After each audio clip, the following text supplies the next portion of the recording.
ramdam muli ng mga residente sa Albay ang panganib matapos ang pagbuga ng abo ng Bulkang Mayon na nagdulot nga ng ashfall at zero visibility sa ilang lugar. Para sa detalye ng balitang yan, may FYI report si Jason Jupiter.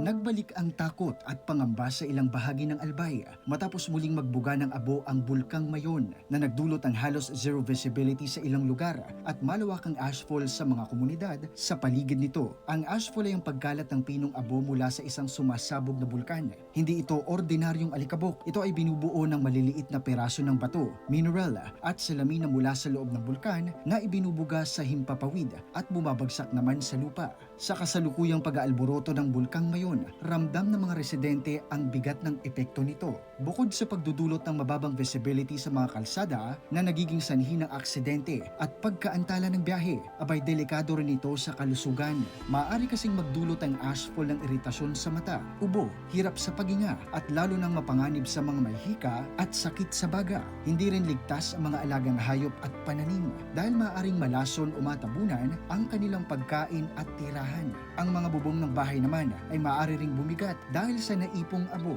Patuloy naman ang paalala ng mga otoridad na magsuot ng mask, manatili sa loob ng bahay kung maaari at sundin ang mga abiso habang nananatiling aktibo ang bulkan.